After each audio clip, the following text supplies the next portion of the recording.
Kick your shoes off, take a load off. Don't go nowhere till the show's off. Oh, you know it's gonna be a movie when you got Cletus Cassidy on your TV. Yeah, already know Mr. Funny Man. Coming to you and making you laugh again. Started off on the radio, now we got the Cletus Cassidy Show.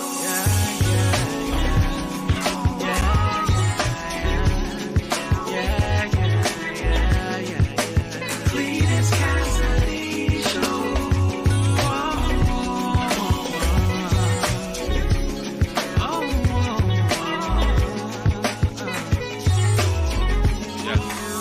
Already know Mr. Funny Man. Coming to you and making you laugh again. Started off on the radio, now we got the Cletus Cassidy Show.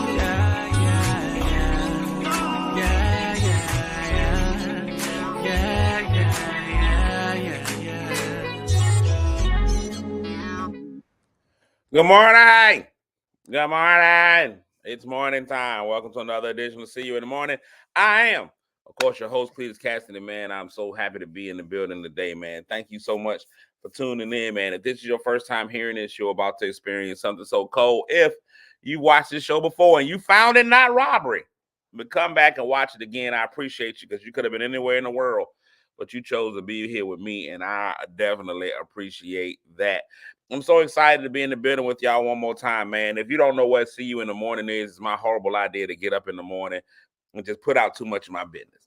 This is just a talk in general. I be disappearing there. I don't like my hat kept disappearing. The white one working. Had to go to a substitute hat. I get up in the morning, I just say too much. I just put way too much of my own personal business out there.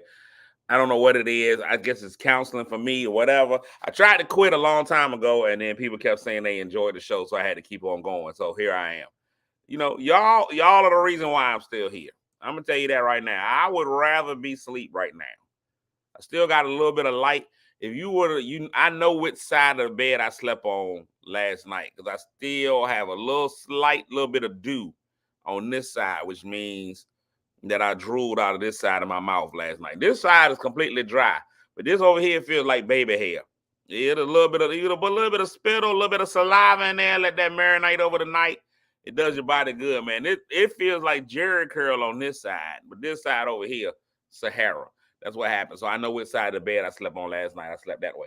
But anyway, that's neither here nor there. The only thing that's consistent about this show is that every day I speak to everybody on the show. And I'm gonna try to move quickly today because I have an amazing guest from out of town that lives in town. Anyway, we'll figure all that out later on. But we're gonna go ahead and do the show today. We're gonna continue some of the stuff that we talked about yesterday. But the only thing that's consistent on this show is that I get on here and I speak to y'all. If you speak to me, then I speak back. The first 3 people that speak get the M&Ms, the mythical medals. So we get those for them. You can't pawn them. You can't do anything with them, but you have the joy and satisfaction of knowing that you were one of the first 3 to speak in the morning. So winning the bronze this morning is Crystal Sex Appeal. Good morning, Crystal. Winning the silver, Lisa Bazemore Bishop. Thank you so much. And TT, Tiny and Tasty, with the gold medal. Crystal Tiny Tasty Panel is in the building. So Crystal with the gold, Lisa with the silver, and Crystal with the bronze. Also here is Ida, Melissa Kuther like Luther, the Pope, Calvin J. Hill is in the building.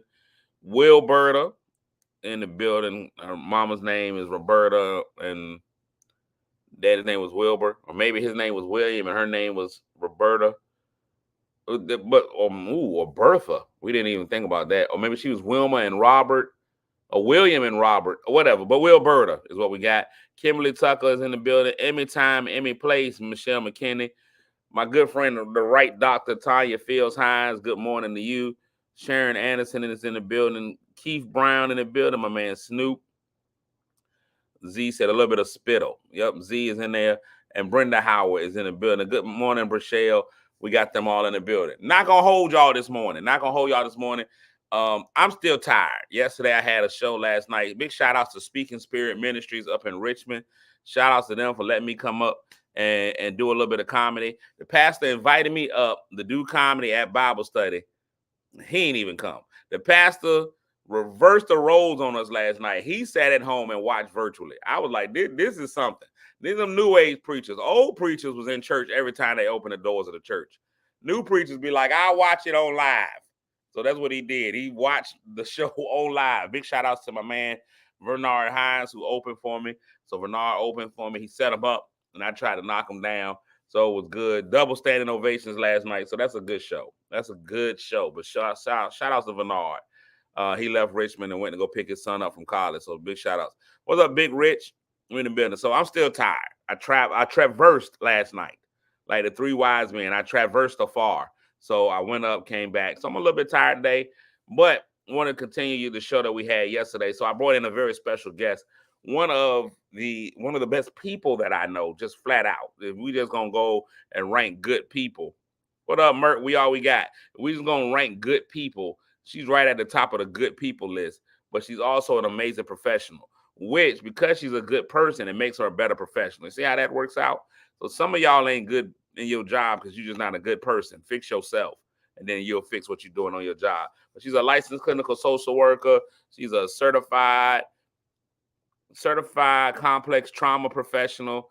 She's got a lot of titles. There's so many letters after her. Right? First of all, when I first saw her, I thought somebody had fell asleep on the keyboard. You know how you fall asleep on the keyboard and you just push a whole bunch of letters? She got a bunch of letters after her name. But she's not just your Lyra, she's my Lyra. Give it up for Malyra Green. What's going on, Malyra? Hey, good morning, everybody. How are you today? I am good. I'm tired as well, but I'm good. That's because you get up in the morning and you be on the wait, that makes it seem like you get up in the morning and sex. You get up in the morning and you be on your workout tip. You be on your 1-2, working out with a personal trainer, keeping the tempo straight. Mm-hmm. What do you find? This ain't got nothing to do with what we wanted to talk about today, but I always have found a special place for people like yourself that wake up first thing in the morning and work out. What do you find to be the biggest benefit of getting up at 4, 5 in the morning and working out? For me, it's because I'm a mom. One thing about it is I am working really hard of trying to show people that you can be a mother, but then still have your own life too. So I get up at 4:30 in the morning to work out with my personal trainer. Today it was actually 3:30 because I'm here in Texas. Because when my kids get up, I never want them to think that my goals and my aspirations are more important than theirs. So I take that sacrifice and I get up, I work out. Even at night before I do my homework for school, I'll work out again right when they go to bed. But it's genuinely because if I don't do it, it won't get done. So I can't take care of me to take care of them if I don't get out early enough to make sure that I get it done.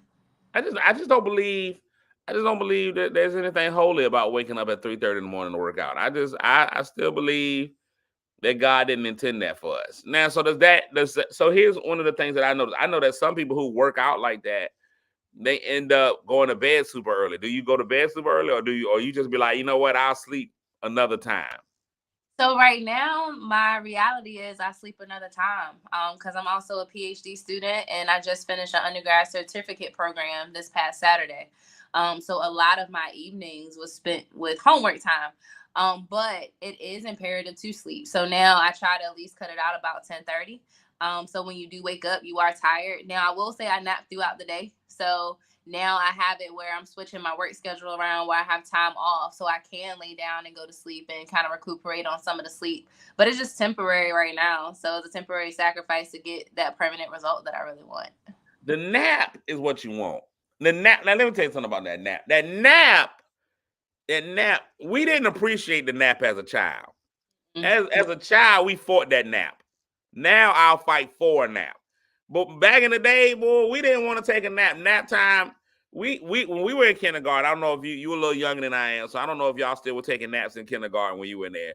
But you rolled that mat out for nap time, and you fought it. And they had to give you a snack after in order for you to even participate.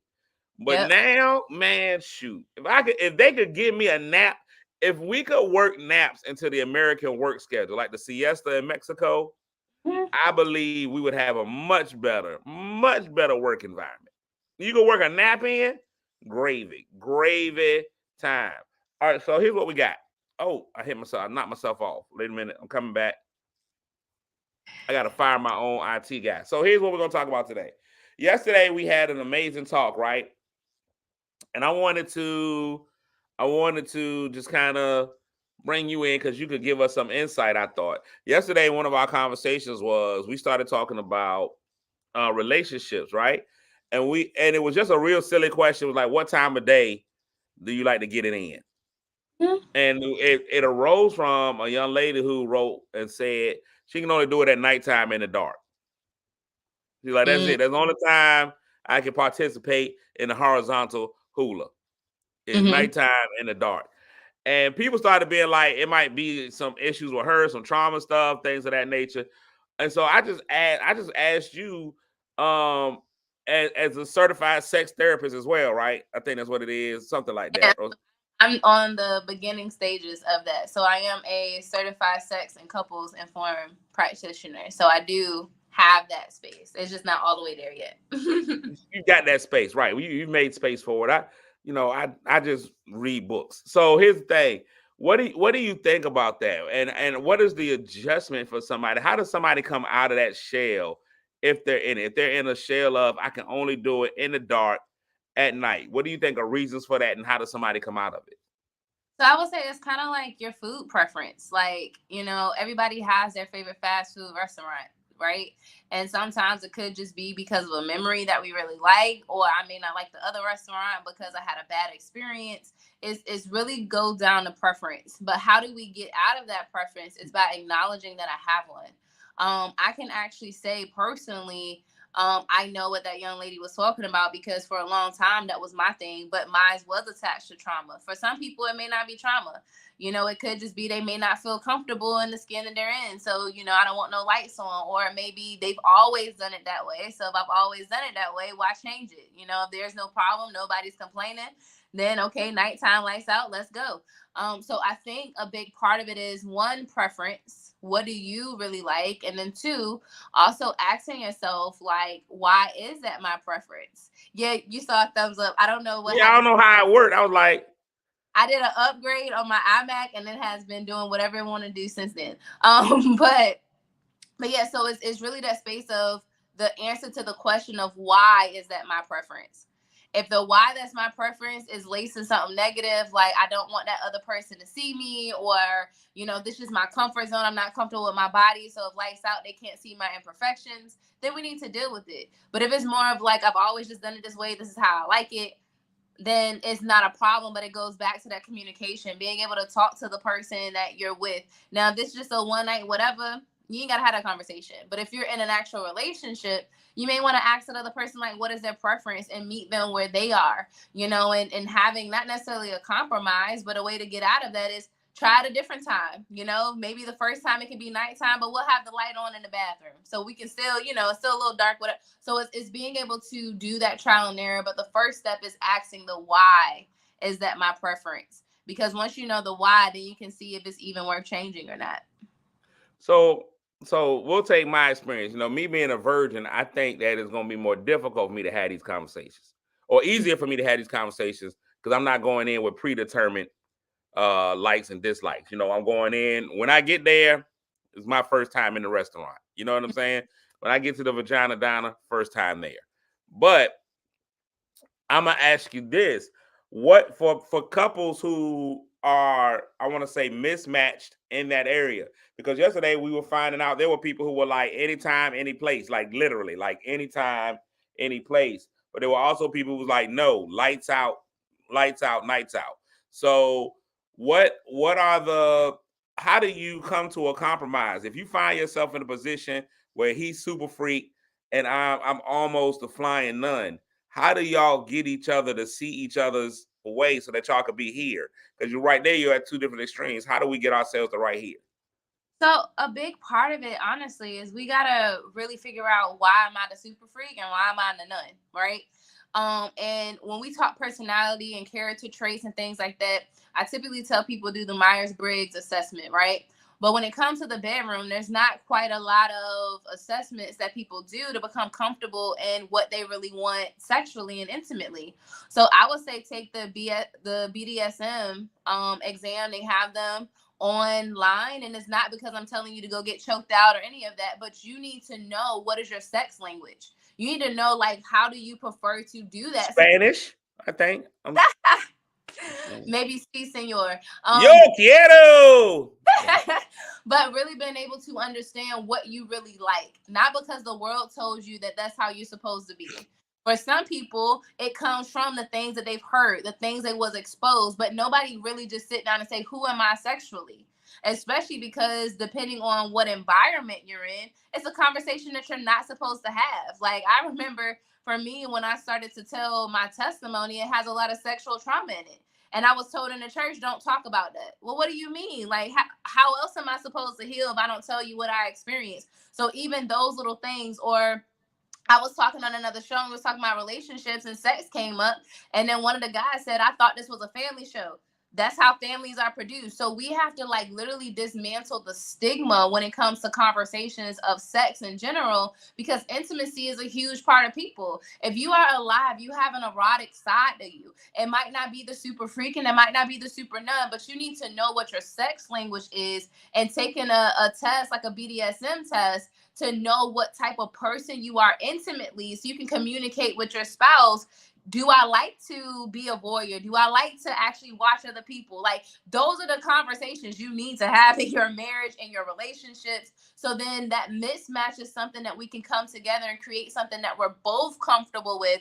And if we're not comfortable, then you might not be able to be a match. And that stuff needs to happen before you're married in the first place. But it's a challenge because nobody wants to talk about sex. We want to talk about virginity. We want to talk about abstinence. We want to talk about all those things, which are very important. But after the abstinence is over, after the virginity is taken, what else? What is that space? And it's going to continuously change. So the same way your character is going to change. I tell people every day you are a different person. So your needs are going to be different based off of what you heard, what you were exposed to. So having those conversations, taking those assessments, and really sitting down with your spouse and not being afraid of having those convos. And then another piece is there's this card deck that's called the and. So it's like some weird little parentheses and then and. You can get it right on Amazon. And they have those challenging conversations for couples where you can sit down and ask and go back and forth. And it's not just about sex. It's about children. It's about your career. It's about your love. Like, how do I show up?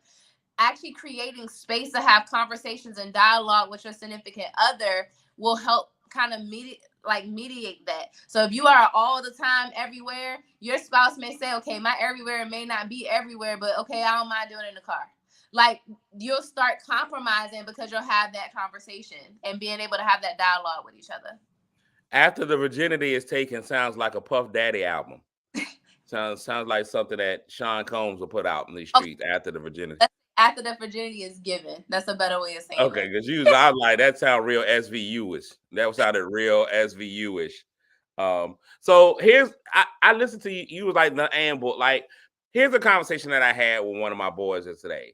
And I don't think women in general know this. Men have standards too that they want from their women. A lot of times the general belief is, and I even have a joke where I'd be like, listen, men aren't smart enough to choose a woman because all we'll do is look at face and butt and we've decided this is who we want, right? However, there are real things that men desire out of their women. And so I was talking to one of my boys yesterday, very close friend of mine, and we were talking about how the need for a woman with a desire to be better, to better herself, to have a drive and to have some ambition, right? And he was talking about how he's dealing with a young lady now, and she's working in a job, but he thinks that she can reach higher heights. You know, like right now she might be the secretary, but he can see her as the CEO. And it required her going to school, and he enticed her to go to school, talk to her about it, and then it went, right?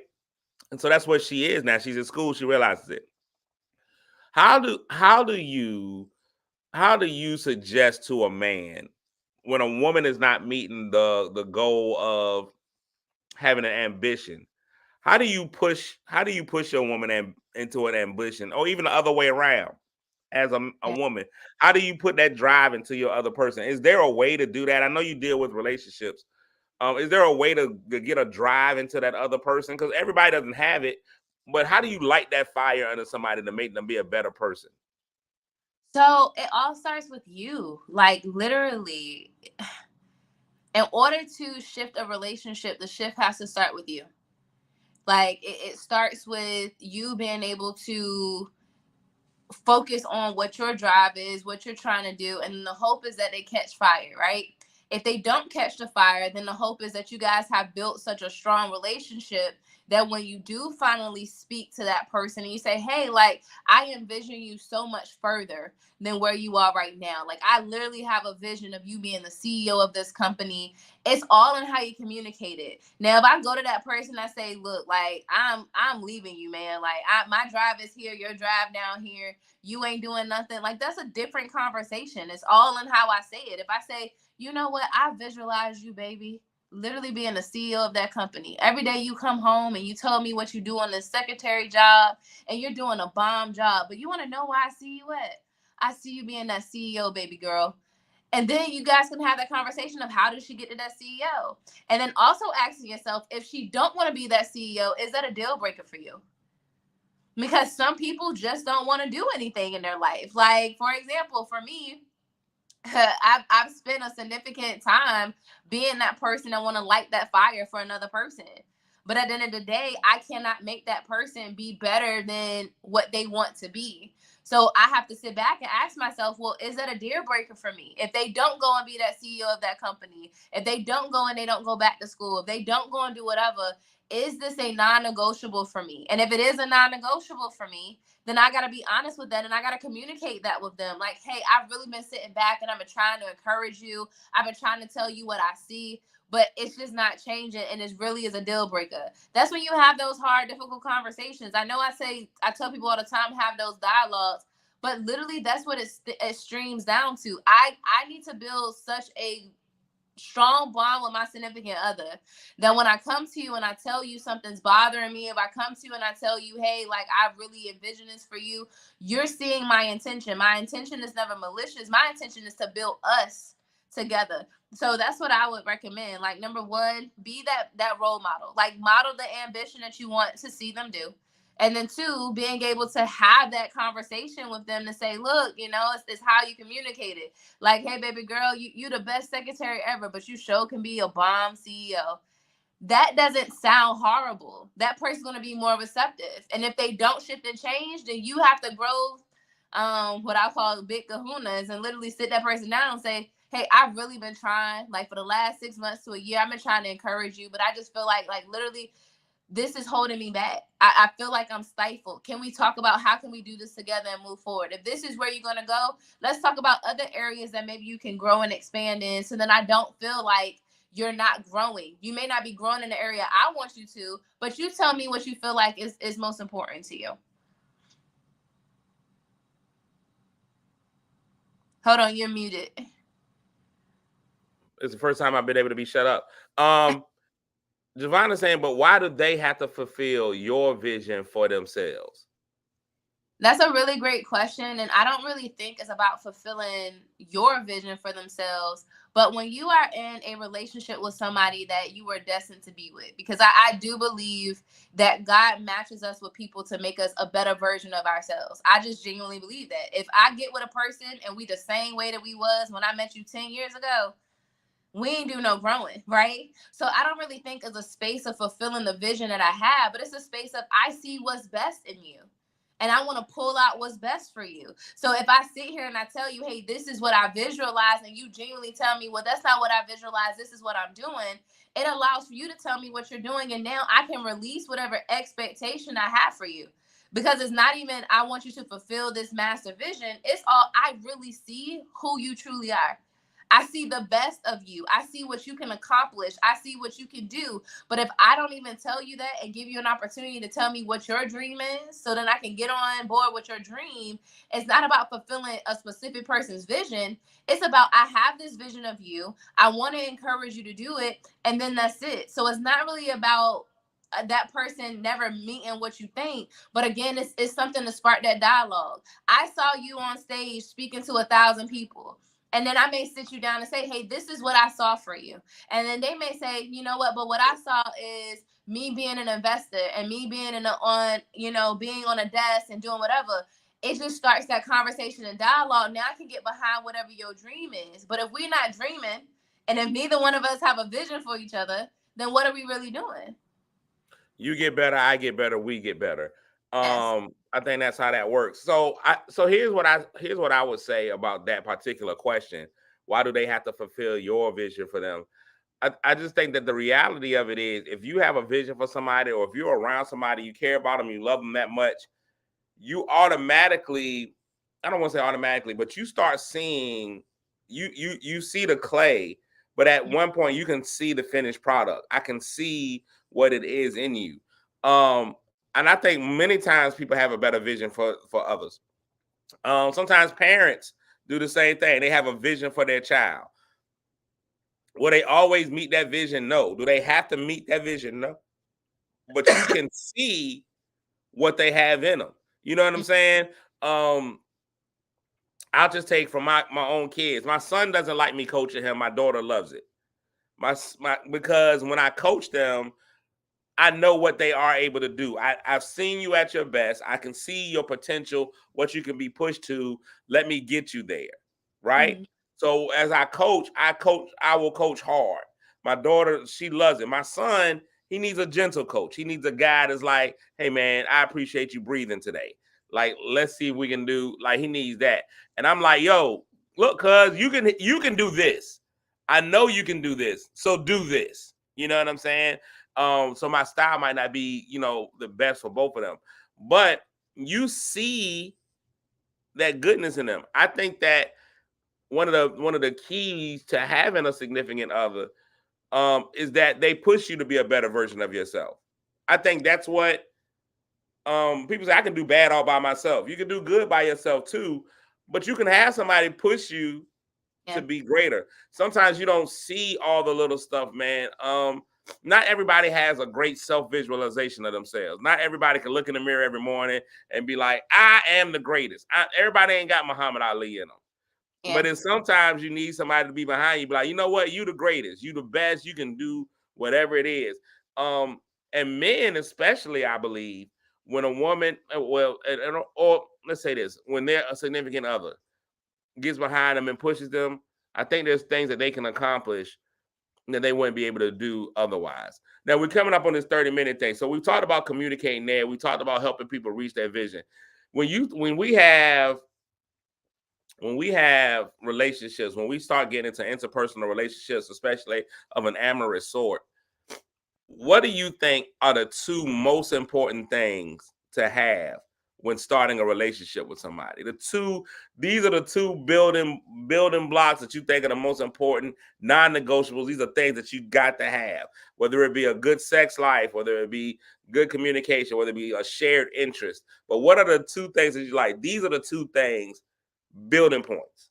Man, the two biggest building points that I see, honestly, will have to be the feeling of safety and belonging, and then communication. People do not go far because they don't. And that feeling of safety has absolutely nothing to do with the fact that, whether I'm living in a Hyatt or I'm living in Motel 6. It literally has to do with, I feel like I found a place where I belong, where I can just be my authentic self. I don't have to come with mask on. Like, look, I can just throw on a t-shirt, sit here, talk, jive. I don't have to be the professional. I don't have to be any of those things. I just feel like that the real me belongs. So the silly things that I do, you laugh at. The times where I don't want to be a professional and I want to use some choice words, then you are okay with. It's that space of, I feel safe to just be me. And then secondly, the communication piece. We are not going to go far if we cannot talk. Because you're two different people, and each person has their own little bubble that they live in. I don't care if you're married. I don't care what it is, but it's literally a space of two people are going through the same experience, but they're processing the things differently. So it can be a moment where you think you playing and you didn't hurt my little feelings. Let's communicate about it. It's really about being able to communicate my needs in a way in this safe place where it's receptive, in this safe place where I know that you're not trying to be malicious towards me, where I know that you're not trying to hurt my feelings, but we're growing. And then just a little bonus there, allow for the relationship to grow.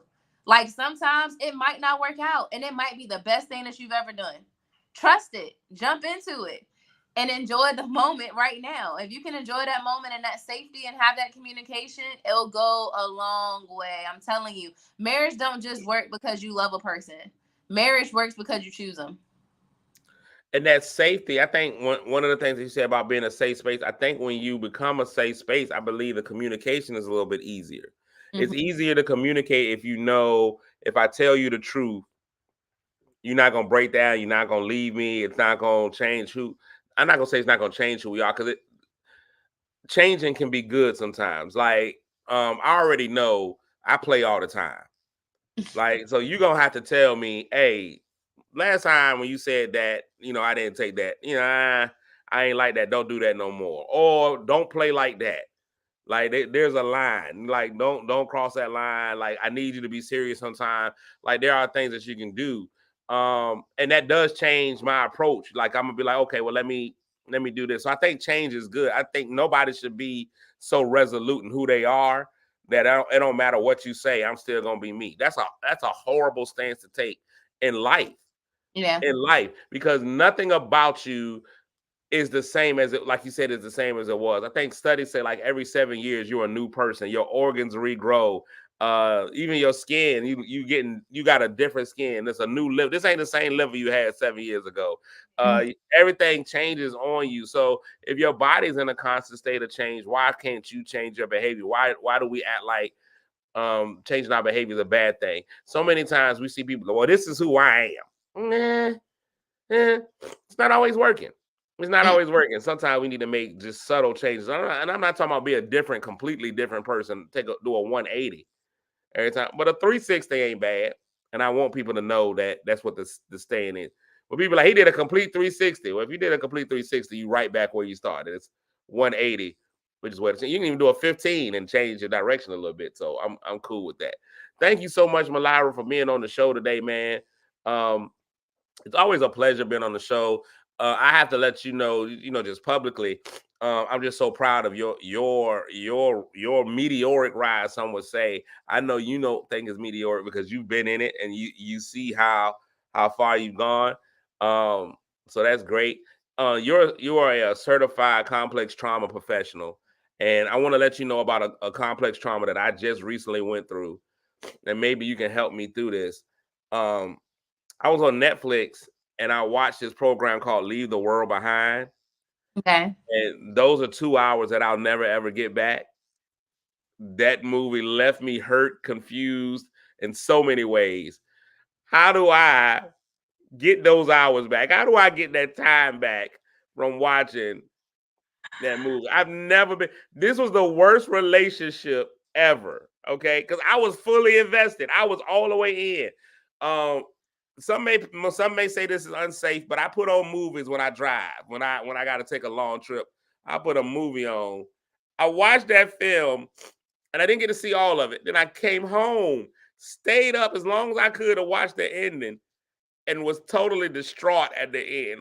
How do I get that back? How do I send letters to Julia Roberts and tell her how much I hate her for that movie? Just let me know what I do, Malira, because that was a complex. I wish that I could help you with that, but we can't get time back. But what we can do is what we learned from the time that you spent and incorporate it in your day-to-day. So never watch another Julia Roberts movie is what you're telling me. Nope, never watch it. Send your letter and tell her to reimburse you your Netflix account for the month. That's it. That's the resolution that I need. I need that. And I like the other guy with all the letters in his name, Mahershala Ali. I like him. Ali is a great actor. And he only used one tone the entire movie, which was great. He only talked like this for the entire film. He never went here. And you know what? Z, listen, this is amazing because I thought I saw that movie was done by the Obamas. I thought I saw that they were executive producers, but I was like, Barack wouldn't do this to us. This is not something that Barack would do to us. It was the Obamas. I need Barack to stay in politics, public speaking, leave the movies alone. That movie is let me say this. If that movie is 2 hours and 40 minutes, it's 2 hours and 37 minutes of great movie. And then 3 minutes of WTF. And those 3 minutes of WTF ruin everything. It's like when you want somebody so bad for so long, you've been desiring them, and then you get in there and it's time for action, and you're like, ah. That's how I feel like my wedding night's gonna be. I'm gonna finally break out of this virginity, and she's gonna be so disappointed. But you know what? At that time, we married. She can't go nowhere. Thanks so much, Malara. Tell everybody where they can find you and all the things that you're doing, man, so we can get behind you. So you can find me at www.malaratransforms.com. I'm Malara Transforms on Instagram, Malara Green on Facebook. That's if you want me personally. That's typically where you can find me at. And I always give my number. I didn't have enough time to put it in my thing, but 757-609-0694. Please don't do this world by yourself. And I have a lot of great things that's coming up in the new year. So if you want to, when you go to my website, go grab your free personal development plan. And it gives you access to my monthly newsletter that talks about all the things that I got going on. Wow. And so I did have to look up what the Obamas had to do with it. And the Obamas did definitely like the book so much that they encouraged them to make the movie. I blame Barack on this. This is exactly why Trump ended up in office, because he made this horrible decision. This horrible decision. Thank you so much, Malara. Go get you some rest, man. You've been up since 3:30 in the morning. Yes, I will. Thank you for having me. Sneak one of those naps in. I will. Bye. All right. That's Malara, y'all. Malara is amazing, man. She's a certified counselor of all things. Listen, I'm not telling you not to watch Leave the World Behind. But what I am saying is prepare to be disappointed. Prepare to be disappointed. Now, Barack and Michelle apparently now have their own production companies called Higher Ground Productions. I don't know what they're doing. They got a Netflix deal, and they've got movies already on there. A lot of people didn't know that Barack and Michelle had movies already on Netflix. They already got probably about a dozen movies on there. There's a show called American Factory. There's something called Rustin. All of those are already on Netflix. And I guess they were feeling good about it. But now, man, this one right here, it is not going to do it for you. It'll get you there for 2 hours. Like, you're going to be locked and loaded with this film. I have not had a level of disappointment with that movie. That movie was the ending to that movie is so bad. It's like they just forgot to do it. Like they just ran up on their timeline. They're like, we can't go any further. Just stop it here. I don't know what. I don't know. Like, I watched it. I went and fast forwarded through the credits because I'm like, it's got to be something else. There's got to be more.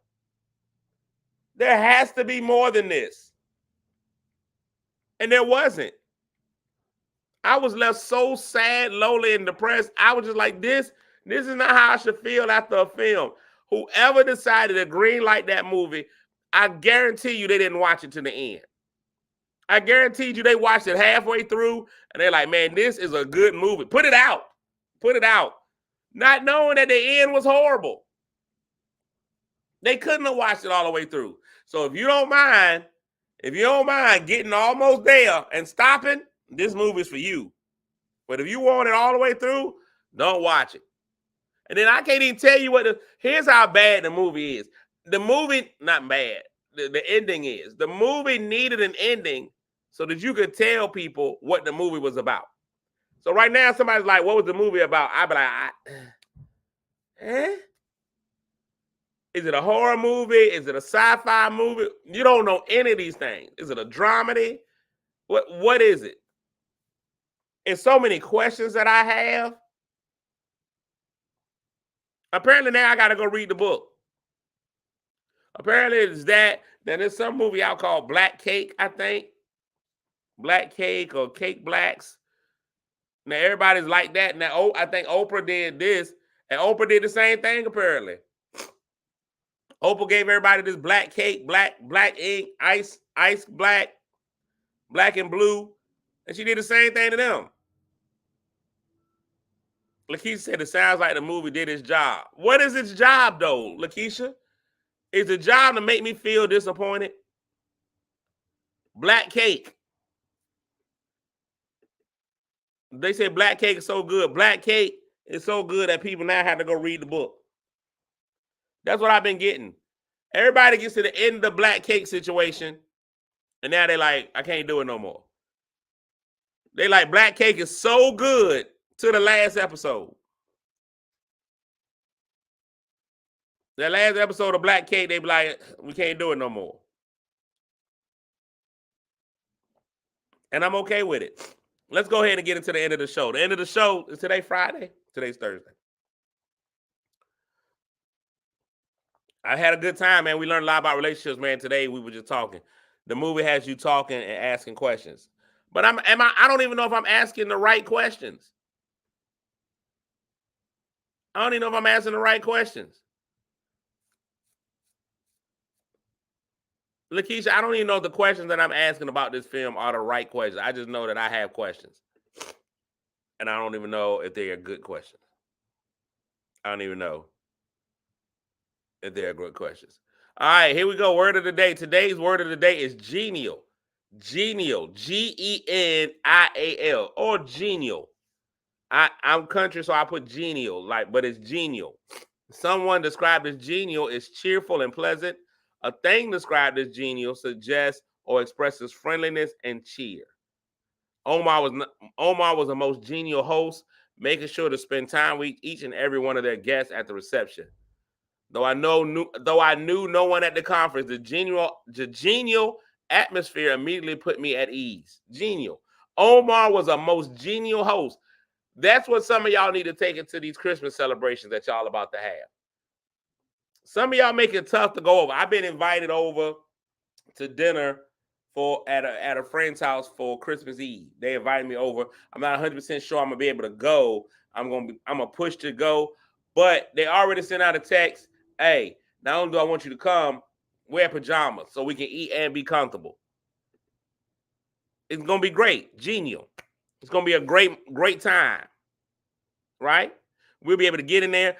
That's the key. That's number one. Some of y'all invite people over to their house.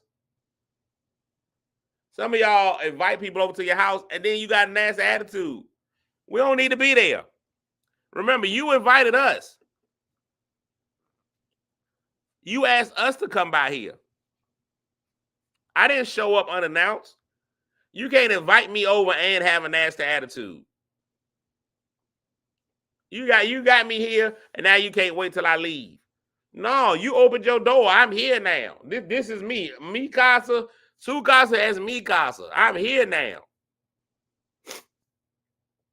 Y'all gonna have to deal with me being here. That's it. Be genial. Let it know. Let it know. Today we got to also get into some. We also got to get into some toxic Christmas songs. Toxic Christmas songs, and of course, we deal with these. Let me let y'all know something about Christmas. Christmas is gonna happen. I saw somebody today talk about they just realized that Jesus wasn't born on December the 25th. Of course not. Didn't have the same kind of calendars back then. Wasn't no way for him to be born on December the 25th. The calendar system wasn't the same. It was a Roman calendar. We weren't doing all of this. The winter solstice is a lot. You can always look and just go historically about stuff and realize that a lot of things that we celebrate biblically, even for Christians, I profess Christianity, even for Christians, a lot of the stuff that we believe ain't necessarily lining up exactly with historically with what would be right.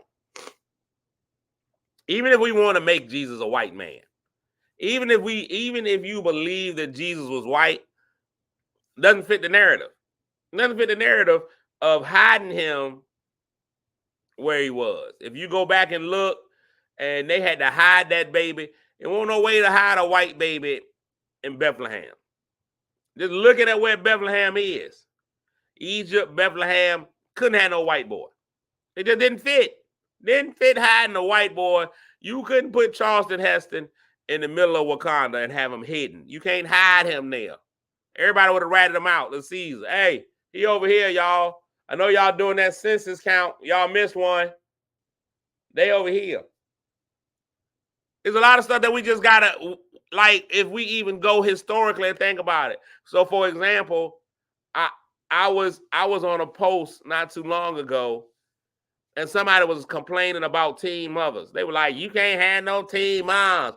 Teen moms, that's the problem with society today. That's how I know the world is about to come to an end. Babies is having babies. They having babies and they young. Mary was like 13, 14. Historically, Mary was a teen mother. Mary, the one who gave birth to Jesus, 13, 14 years old.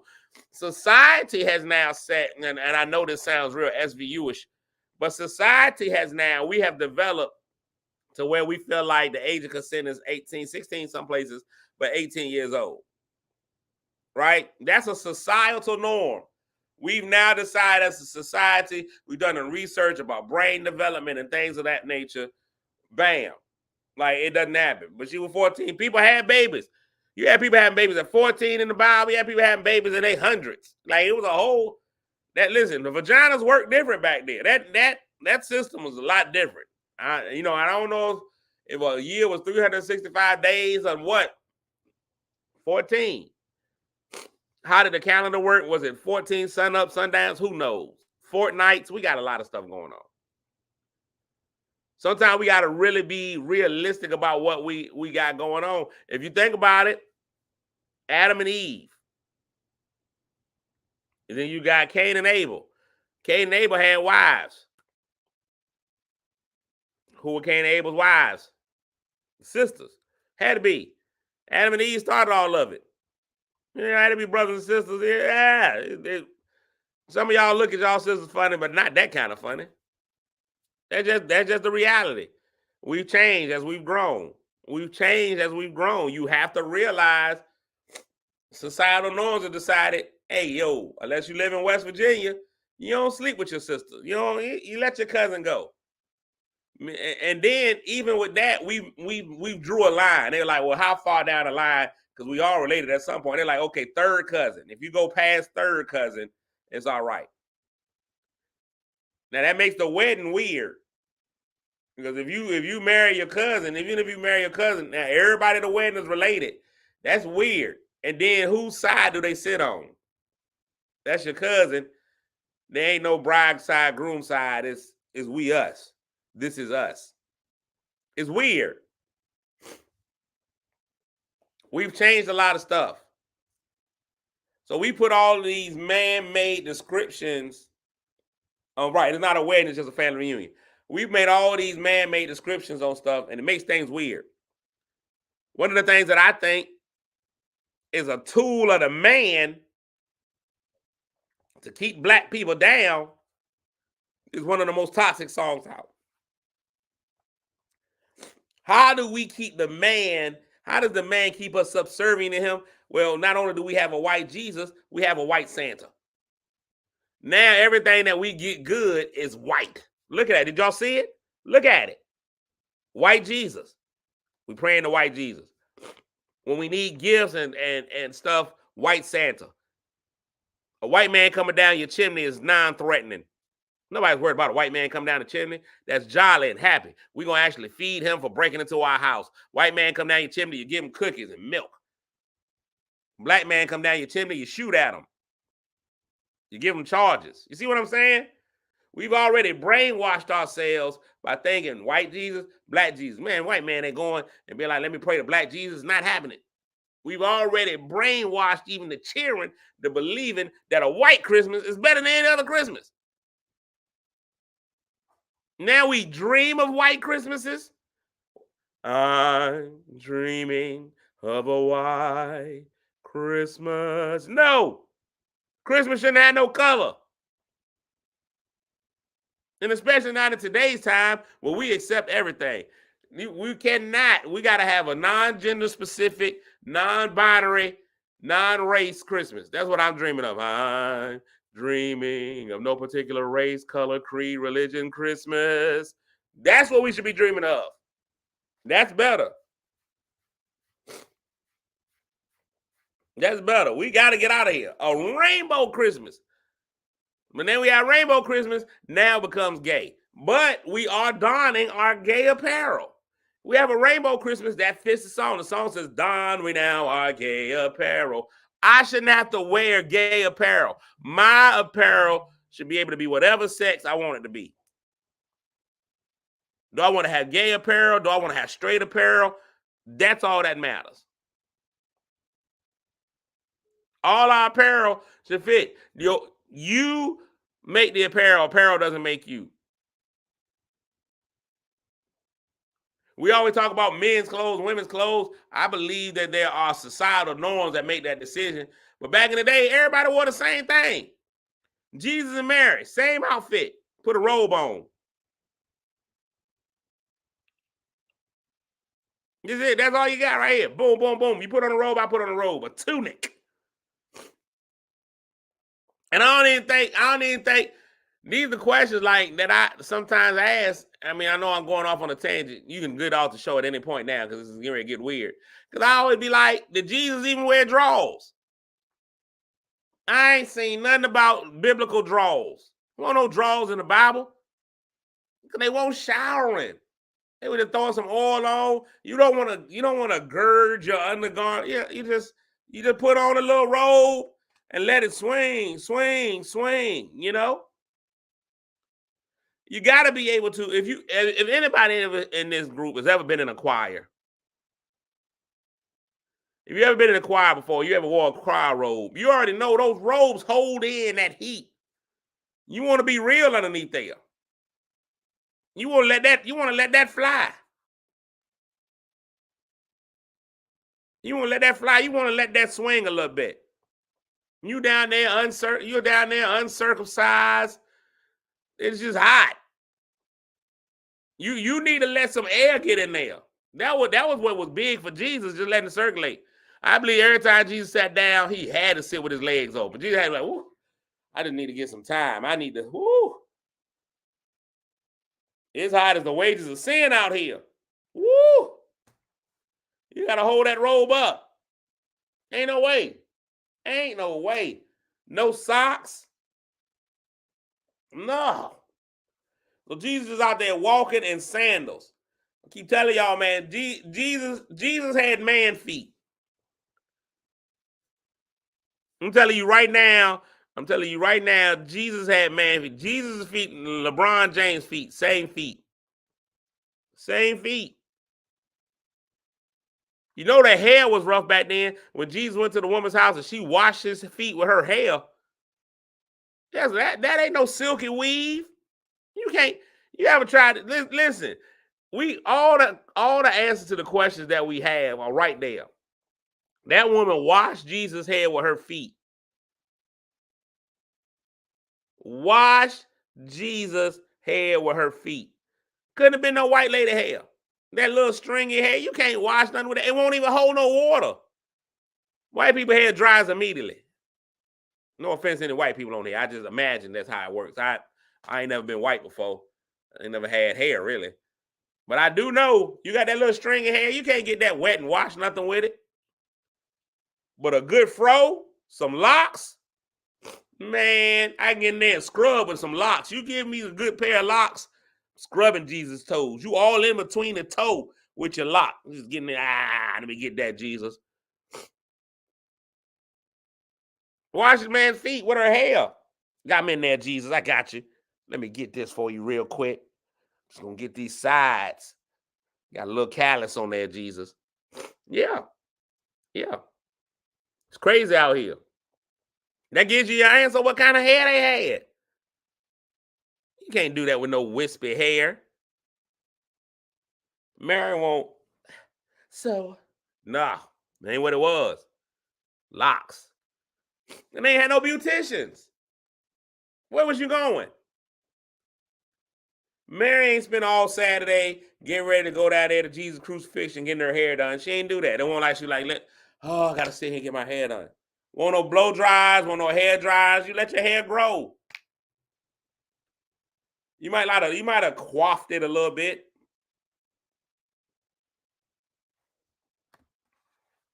It was a different time. Y'all better know what y'all getting into.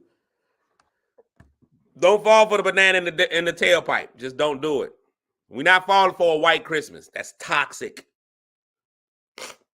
Don't dream of a white Christmas. Let your Christmas have no color. Just get out there and enjoy it. The Bethlehem Inn served the community. That's the whole thing. Why they got a manger? They're like, we got to look at what it is. The Bethlehem Inn had why did they have a manger at the hotel? You ain't never been in no Holiday Inn with animals. You go back there in the barn. That's great. That's crazy. It was more like a bed and breakfast. That place they was at, I really think that was more like somebody's house. There's no room in the inn. This is like a house. It's like a boarding house. That's my suggestion. That's what I think. It won't like we thinking that he went to a hotel, went down there to check in, and they were like, no, we don't have no room. Like that, I think it was literally like a boarding house. They went to somebody's crib. They're like, yo, cuz, we really need somewhere to stay, dog. They told me down the block that everybody be Airbnb in here. And he was like, normally I would, but I ain't got no rooms left. You go out there and stay in the manger. And be like, a manger? Yeah, because there ain't no room in here. It's a manger. It's a manger. Why else would they have pigs and chickens and stuff? They got a manger. Of course, you did have to park your horse. So really, Jesus was born in a parking lot. If we want to be technical, I guess. They gotta have that manger just because it had to have been where they park the horses. You know, you pull up on your horse, you got like, hey yo, where y'all garage at? It's out back. So you go park your horses in there. Jesus was born in a parking garage. We done made it seem all romantic, like he was born in a manger. Just a parking garage. Parking garage all day. That's what it was. I like it. I like it. I'm out, man. This needs to be a YouTube skit. Needs to be something. Needs to be something because this is what it is. This is what it is. I'm getting ready to get out of here, man. We're gonna have another fantastic day. We was almost. They did have camels. You rode your camel. Okay, you rode your camel. You had to put your camel in there. So it's camels and horses. I got it. I don't know what the drummer boy was doing out there. That don't even make no sense. Why was he even there? Why is the drummer boy even there? What is he doing there? What is he doing there? I don't know. Hey, make sure y'all do all the little stuff for me this week, man. December the 23rd, I'm at the Mountain Portsmouth, man. That's a free show, completely free. And it's open to the public. Free and open to the public. Come on out, get some good jokes. I'm hosting. Ace Brown is headlining. Donna Lewis is going to be featuring. It's going to be a good time out there in the name of the Lord. Then Richmond, Virginia. I'm back in Richmond January 5th along with Griff and my girl Tanya Lewis. It's going to be great. That's going to be a good time. And don't forget to vote for me for the Nawari Awards. It makes it seem like you're stuttering a little bit, but go out there and vote for me on that. Do that for me. And then that's going to how we end the day. That's how we end in the day right there with that last flyer right there. Thanks so much for tuning in, man. You guys are amazing as always. Listen, you know how I end the show, man. Go out there and make somebody feel good today, even if that's somebody just happens to be tomorrow, man. Lord willing, the creek don't rise. We'll do this all over again. Love y'all. I'm out. Peace. Kick your shoes off, take a load off. Don't go nowhere till the show's off. Oh, you know it's gonna be a movie when you got Cletus Cassidy on your TV. Yeah, already know Mr. Funny Man. Coming to you and making you laugh again. Started off on the radio, now we got the Cletus Cassidy Show.